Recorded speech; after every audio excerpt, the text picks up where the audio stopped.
springtime in DC, and with that, we have a ton of spring sports action to talk about. Welcome to Unstoppable, GWTV Sports Show. I'm your host, Hayley Milon, and this is my friend Unkwa Sonia. And today we'll update you on everything you need to know about both your Colonials and the DC professional sports climate. As the Capital season started, the Redskins came to an end in their NFC wildcard game loss to the Seattle Seahawks. The Colonials could move into first place in the A10 with a win over LaSalle in their next matchup. The volleyball team finally got retribution over rival Duquesne on October 5th. After losing the first set 25-21, the team rallied to win the match 3-1.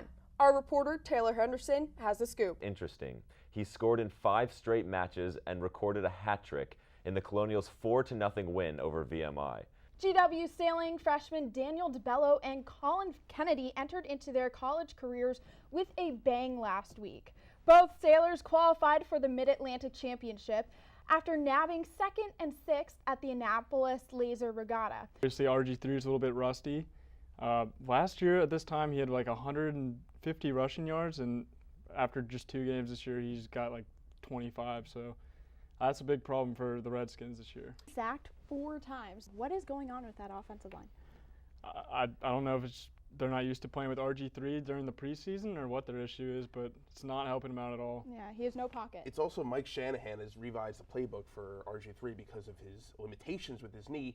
The offensive line has to adjust to that. Alfred Morris is getting more attention now, and RG3, once he gets back to his normal self, the offensive line will come together, I believe. It's Johnny Football. His name's Johnny Manziel, obviously. I mean, he is a unique talent. He's unique. Unique is for sure. And one thing about him, people say, can he be an NFL quarterback? Yes, he can. Russell Wilson is not a tall quarterback. Drew Brees is not a tall quarterback. These guys have had success, although one more than the other so far. But Johnny Manziel is going to be a very good quarterback when he does get drafted. He is dynamic. He can run, throw, and yes, he's a personality. But don't we love a personality? It gives us something to talk about, Hayley. I don't know if the NCAA really is okay with his personality and his behavior off the field and the brand that Johnny Football has created. But that segues into our next topic, the NL East. It's all we really care about here in DC because the Nationals fell short of expectations this season, just shy of making the wild card. But the Braves, red hot all season. I mean, the Nationals had that hole where they went 8-18 in the middle of the season. That probably was the reason for their demise, and their pitching staff has been great as of late. But what has been the Nationals' problem? We'll get to the Braves. Don't worry, Matthew.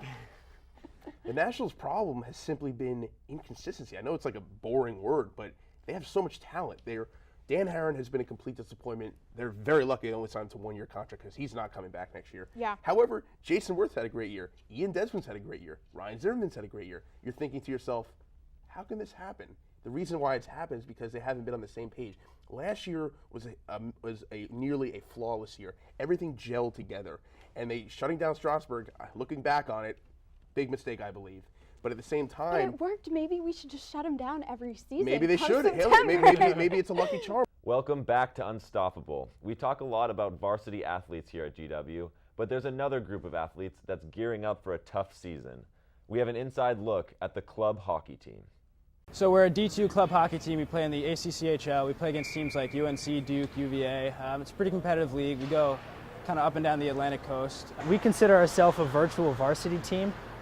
We think that with the commitment that the guys are giving, the hours that they give up a week, the type of teams that we play and the organization that we are, we really try to go above and beyond what GW looks at for club sports, and we think that we do a great job representing the school nationwide. The volleyball team finally got retribution over rival Duquesne on October 5th. After losing the first set 25-21, the team rallied to win the match 3-1. Our reporter Taylor Henderson has the scoop. Hi, I'm Taylor here with GWTV's Unstoppable, and tonight we're covering the women's volleyball game where GW seeks revenge against Duquesne after being knocked out of the A10 tournament and defeated last year. You know, this was a big win for us, and we've talked about this for 11 months now. This is actually the team that knocked us out of the A10 tournament. So there's been that, revenge, and they talked about it in the spring. They've talked about it, all season. So they've been waiting for this. But it's just a total team effort. They came out with a lot of aggressiveness. They knew the game plan. They executed the game plan, which was fantastic. And that that's all we have here on Unstoppable. Jeff Pauling, our contestant, is unstoppable. For more coverage, you can always check out GWTV's website at gwtelevision.com, and remember to keep an eye out for the upcoming basketball preseason.